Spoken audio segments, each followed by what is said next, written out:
Class, this video is going to talk about the work of water in defining and modifying the valley in which it flows. When we talk about stream valleys, we'll talk about how streams either deepen their valley, widen their valley, or lengthen their valley, or all three of them. And so you can see here is a diagram of a stream valley, and it has been broken into three sections: the upper stage, the middle stage, and the lower stage. Just looking at this image, how do you think the upper stage is different than the lower stage? Well, maybe you said, well, the upper stage seems to have steeper slopes because I can see the slope here when this looks fairly flat. That's absolutely true. We have steeper gradients in the upper stage. In the upper stage, because of the steeper gradients, gravity is really helping to pull that water down. So you can see things like waterfalls. And you're going to see that the river, and let me see if I can get a pin out, is going to cut into the land and make this like V-shaped valley. In the middle stage is where it transitions from a steep gradient to more gentle gradient. Still, it's going to be going downhill, right, because water has to flow down, but it's not that great of a gradient by the time you get here to the lower stage. What evidence do we see that this is occurring? Well, one thing you can see is that the river is straight here, and then as the gradient becomes more gentle, it starts to meander back and forth. So instead of using its energy to make this V-shaped valley, to deepen its valley, it's going to use its energy for lateral erosion, which means side to side. So it's going to start to widen its valley. Now, in terms of lengthening, well, as water runs down this slope up here, it's going to start to cut into this slope. This slope is the interfluve. So it can lengthen, sorry about my dog, its valley by cutting into the interfluve. Well, it can also lengthen its valley by adding stuff here. So imagine like deposition. So it builds up this area. So that's how it can deepen, widen, or lengthen its valley. So we're going to look at that. All right, so valley deepening. This is going to happen in the upper course where we have steep gradients. So what we want to look at is what are the landforms we might see, kind of what you would expect if you were walking through here, what are the features, if you will. So let's check that out. It's really slow today, I'm sorry. All right, so this is a diagram of an upper course valley. One of the things I want you to notice is, first of all, that the land is very steep on either side and it makes this V shape, right? So it's narrow. We call this like a youthful river. It's at the beginning, at the headwaters. We have the steep sides. If you were to walk along this stream, you probably would be walking somewhere up here as opposed to right along the water. Now, it's going to have the steep gradient, and that steep gradient is what gives it the energy, thanks to gravity pulling it down, to start to downcut, to cut in, to cut into the bottom of its stream bed to make this V-shaped valley. And we'll see small and large sediments. You'll sometimes see really large boulders at this part of the stream, and it can be fast moving. So we'll see those V-shaped valleys. Those are kind of the features you're going to see. Gullies, which are kind of steep-sided areas that water flows at the bottom. You might even see, in terms of water, river features, waterfalls, rapids, like in that picture right there.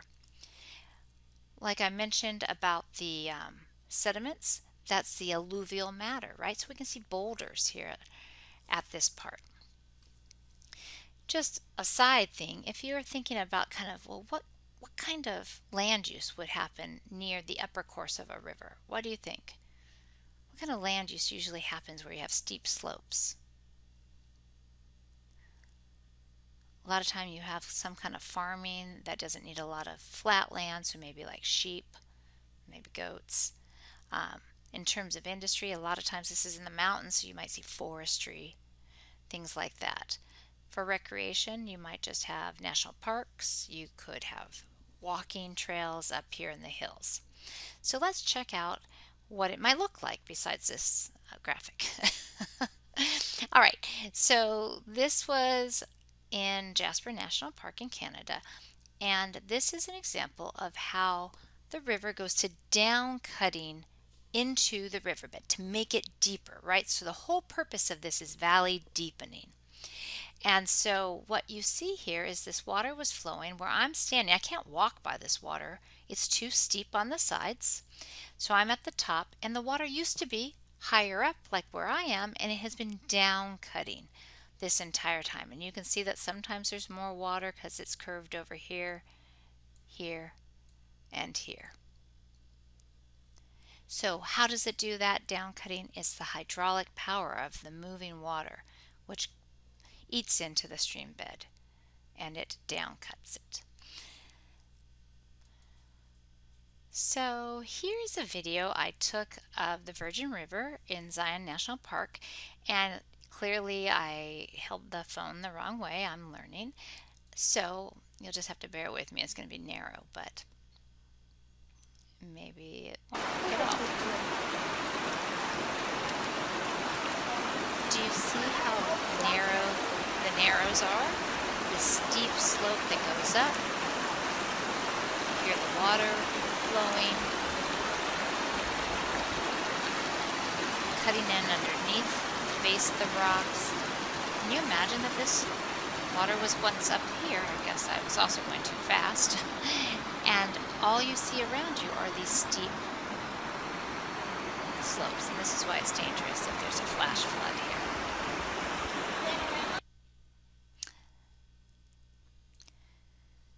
All right, so how far can it down cut? Well, there is a lower limit to the down cutting.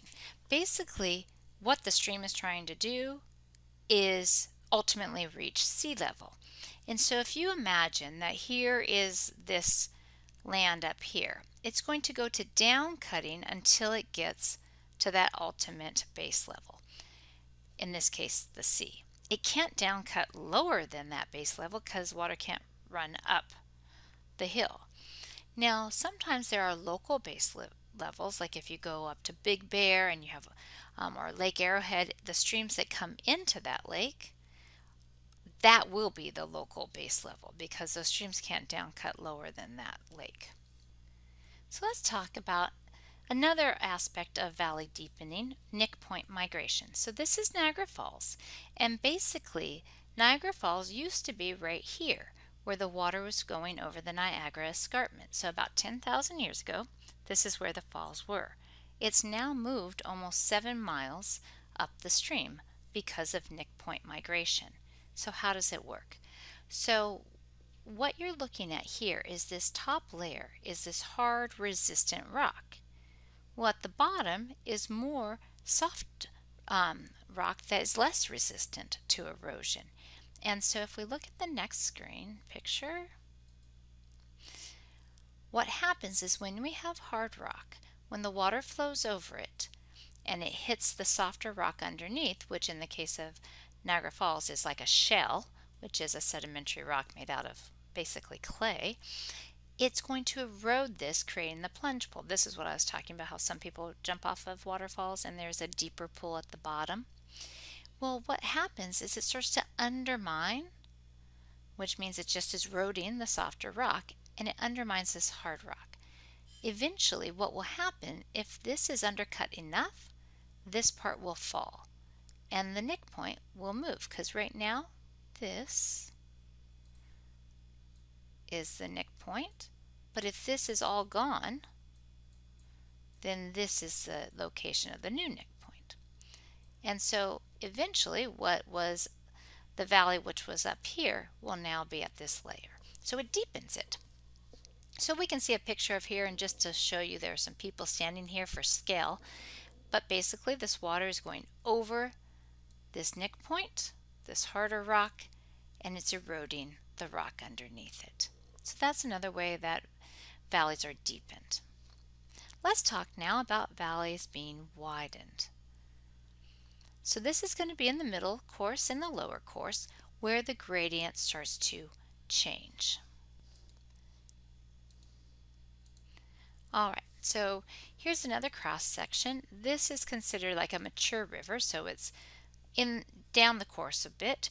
You can see that we no longer have that really V-shaped valley. It's more U-shaped, but don't confuse this with a U-shaped valley that's created by glaciers. It's just trying to point out that, well, it's not quite as V-shaped as before. The velocity is not quite as great. It can move not quite as large of sediments, and instead of down cutting, it is laterally eroding its valley. So what you might see here is the beginning of a meander, and a meander is when it starts to sway back and forth. A lot of times you see like settlements along this part of the river and some industry along the river, because it's not going to be like up in the mountains with the steep slopes. So it's kind of making its way. If you imagine the Santa Ana River starting up in the San Bernardino Mountains, this would be closer to like Yucaipa or San Bernardino. If we look at the lower course, sometimes called an old age river, you can see that it's now a broader cross section. We could easily settle and walk and live on the banks of this river. Now it has a wide floodplain, and this one had a very narrow floodplain. And the floodplain is basically the area adjacent to a river that periodically floods. A whole nother video on that. What's happening at this point is slow moving, right? Slower the velocity, the smaller the competence. So it can't move those big boulders. It's moving like silty sediments, and those are usually carried in suspension, which is why parts of the Mississippi look like the muddy Mississippi. Again, it's going to erode its banks laterally, right? It's making it wider. We're going to see large meanders like the very first image of the very first video on fluvial erosion. We might see oxbow lakes. We might see a delta, because this is where the river is going to, the mouth of the river, so it's going to enter into a large body of water. So again, sand and clay here. Okay, this is where you might see like a port or even an oil refinery. All right, so let's look at some examples. Okay, so valley widening. This is going to happen when the gradient isn't as steep. So if you see an air photo like this, and I'll just highlight the meandering river, see how, well, kind of, see how it's swaying back and forth. Whenever you see a river like this, you know that the gradient is not that steep, because the river is only going to start to sway back and forth when the gradient isn't that steep. Now, the interesting thing about a meander is that the velocity is not equal in all parts of the river. This blue line that I am identifying, this is where velocity is the fastest.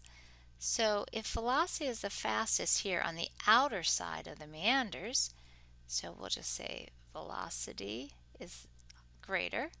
What does that mean? More erosion or deposition? It means more erosion. And on the inside of the meander over here, where the velocity is less, so lower, well, that's a down arrow, lower velocity, we'll see more deposition. So you can actually point this out in a picture. So here's our meandering stream coming around here. This is the outside where there's more erosion happening because the velocity is faster. This is the inside where there's more deposition happening because the velocity is slower. And we have names for that. This outside is called the cut bank because it's undercutting the bank. And this inside is called the point bar, and it's made of alluvium. So erosion on the outside, deposition on the inside. So as I've mentioned several times, you're probably tired of hearing it, this is the Eastern Sierras. I absolutely love it. And at this point in the semester, I'm always fantasizing about running away. This is where I would run. I'd run right here if I could. That would be, I don't have a camper, but if I had a camper, that would be it. I would be sitting right there in the middle of this lovely, lovely um, meandering river. So if we look at this, you can see how it's coming around here. This is where there's going to be more erosion, and here's where it's going to have less and more deposition. Now I have a video I'm going to show you. The last time it kicked me, so I'm going to pause it, start the video, and fingers crossed it'll work. Just a second. So this is up in the Eastern Sierras also, over by the Owens River. Let's see if it'll work. Clearly I held my phone the right way. I'm standing here beside a meandering river. The gradient is lower, so the river starts to sway back and forth, and it starts to laterally erode the stream bed. You can see here. I'm not sure you can hear what I'm saying. Well, I don't need that. Is basically I'm saying I'm standing here where the gradient isn't as steep and the river starts to sway back and forth as a meander. And I want you to look at this picture real quick. Where do you think the velocity is the fastest? And you can actually see it when I hit play. You can see the current moving faster in one area. Over here, the velocity is going to be faster. On the outside of the meander, on the left over side, here is a very sharp drop-off. That's the cut bank. Whereas so this is the cut bank. And if this is the outside where velocity is fastest and more erosion, this inside is the velocity is slower, so there's more deposition. This is the point bar. on the inside of the meander, on the right side, kind of in the shadows of that tree, it's very shallow. And that's because deposition is happening there, and there are a lot of rocks that have been piled up. All right, so here is another one. This is also by the Owens River. It's just so gorgeous there.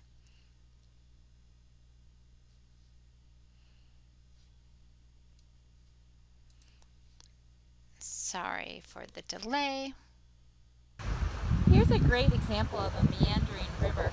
On the left side of the river, over there where there's a steep drop-off, the current is faster, and so there's more erosion. That's the cut bank. On the right side, where those bushes are, the current is slower and there's more deposition, and you can see through the trees the buildup of rocks there. So hopefully that helps you to kind of see the water moving. So here's a still picture I took around the same time. And where is the cut bank? Is it where my children are fishing and my dogs are standing, or is it on the other side? Absolutely. This is the cut bank. This is Jasper, by the way, and this is Sierra, named after the Sierras. You might notice a theme here. I have Kelso after the sand dunes, Jasper after a national park in Canada, and Sierra after the Sierra Nevada mountains in California. Anyway, I digress. Over here, where the velocity is slower, we see more deposition. You can see the buildup of rocks. This is the point bar. Now, sometimes these meanders get entrenched. So on a cross-country road trip, I happened to sweet talk my boys into stopping here, much to their chagrin because it was like an 18-hour driving day. But anyway, so here's a meander, and I'm going to put it in red so you can kind of see it. Unfortunately, the day was not that great in terms of the sky, so everything is, the light's not right for taking pictures, especially with an iPhone. Anyway, what happens is if you have like a gentle gradient, you have a meandering river, so it starts to sway back and forth. Well, if over time that land is uplifted slowly, what will happen is that the meandering river will keep its meandering shape, but it will downcut its stream bed and it becomes an entrenched meander. And that's what you're seeing here is I'm standing far above where the water would run if there was water in this picture. Here's another picture of it. Now, it's kind of difficult to see over here, not where I'm drawing it, but on the ground is the meander. It comes around the rock over here and keeps going. Well, what you can see here is this arch what has happened is that the water that was over here broke through this area. So it cut off this meander. And we're going to talk about cut off meanders when we talk about the floodplains. But that's what happened here in this entrenched area. It's called bridges because of the natural bridge. Just a side note, in case you ever find your way here, what this area looked like about 260 million years ago was probably a white beach of a sea that covered eastern Utah. And geologists debate whether or not this sandstone was created right there at the shore. Think about the beach you might go to, like at Newport Beach, or if there were some sand dunes next to the shore, like if you go up to Pismo Beach. But anyway, if you are hiking down here, you can actually see the cross bedding, the lines that are where the downslope of the sand dune was. So it's pretty cool. Last but not least is valley lengthening. So remember, it can either cut into the headwaters, taking land from the inner fluve, adding it to the valley, or it can add land at the mouth of the river where it goes into a large area. This is called delta formation, and it's our first landform that's created by fluvial depositional processes. So this is the Nile River where it gets into the Mediterranean. It deposits alluvium and it creates a delta. The delta is named because if you look at this, it looks like the Greek letter of the triangle, which stands for delta. Okay? All right.